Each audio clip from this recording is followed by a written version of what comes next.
Souvenez-vous, en 1997, toute la presse se passionnait pour la naissance de Dolly, la première brebis clonée. L'information a été si largement diffusée à travers le monde qu'on en oublie son origine. Pourtant, une revue l'avait publiée avant tous les autres médias. Il s'agit de Nature, un organe de presse basé à Londres et presque inconnu du grand public, mais qui occupe une position centrale dans le monde des sciences.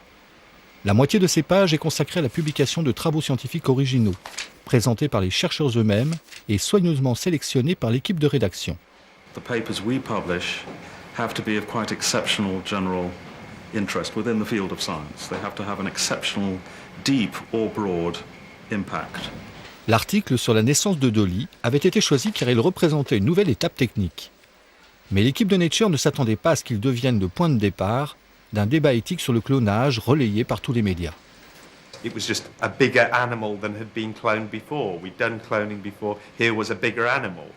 That doesn't sound like a very good story if you say it like that. And I think that's how we felt the general public would react to it. And so that's why we were caught a bit by surprise by the coverage.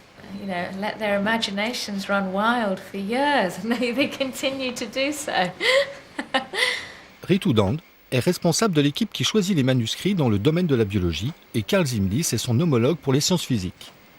Près de 200 propositions d'articles, venus du monde entier, leur sont soumises chaque semaine.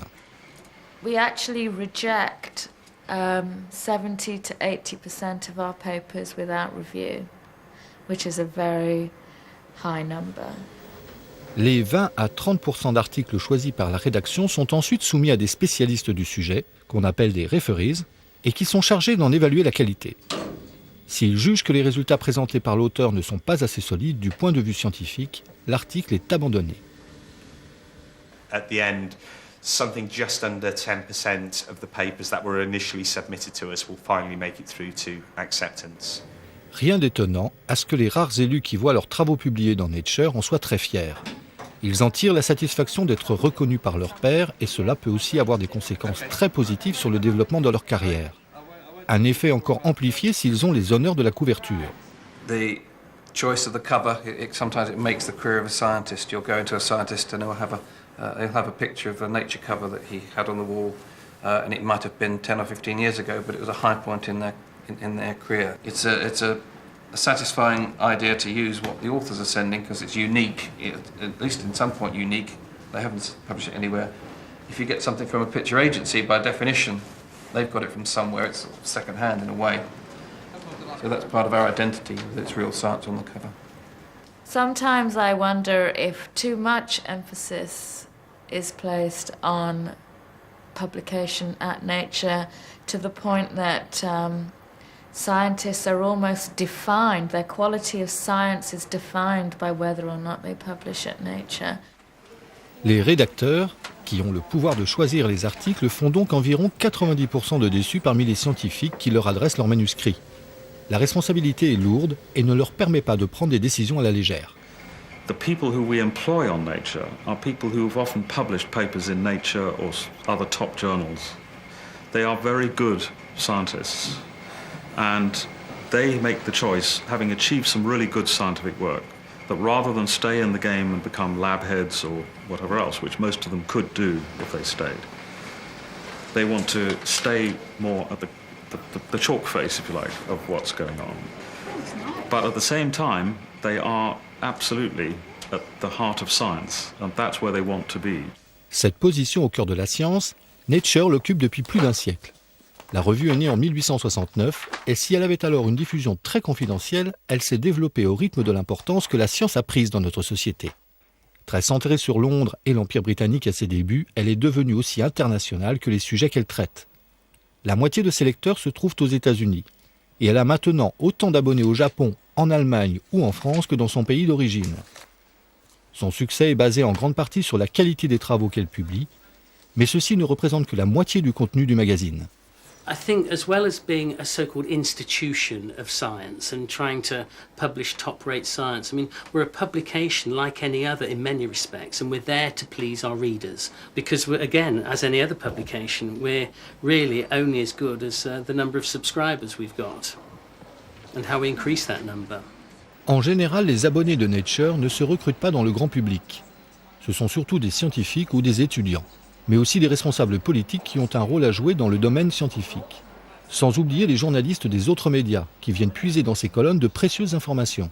Certains lisent plus volontiers la première partie du magazine, qui contient des rubriques d'actualité, telles que News and Views, dont s'occupe Tim Lincoln, ou News Feature, que dirige Peter Aldous. Part of the reason is what we write in the news and features sections is probably a little bit easier to understand than the scientific papers in the back of the journal, even though the subject matter is very similar. So I would say we play an indirect role, and we know also that some of the stories that we do will be picked up on and modified and re-reported, and then you'll see elements of them appear in newspapers or appear in other magazines. C'est aussi dans les pages réservées à l'actualité qu'apparaissent des controverses entre scientifiques. Elles peuvent porter sur des aspects techniques, comme la rigueur des expériences menées par les chercheurs, mais elles abordent aussi des questions d'éthique. Les rédacteurs doivent alors rendre compte de ces débats qui agitent la communauté scientifique. You know, it's just the same as any journalism. It's like political journalism deals with controversies all the time, and you do it by interviewing a range of sources, by using your own expertise, by trying to understand why, trying to think about why particular sources are telling you particular things. Well, you know, what are their motivations, what are their interests, and then trying to use your journalistic skills to produce an article that reflects the controversy. Le grand public est peut-être plus concerné qu'il ne le pense par cette revue qu'il ne lit pourtant jamais. Avec une poignée d'autres magazines scientifiques du même renom, Nature se trouve à la source de toute l'information qui sera ensuite livrée aux médias dans le domaine des sciences. Une position stratégique à notre époque où la recherche, notamment en biologie, a de plus en plus d'implications dans notre vie quotidienne. There are ethical questions arising, like cloning, like gene therapy, other things that are intimately related to science, and the ethical debates are intimately related to the state of the science. So in that sense, Nature is very influential. We have a lot of responsibility. A lot of people listen to what we say. Mais attention, rien ne saurait dispenser les lecteurs de réfléchir à ce qu'ils lisent.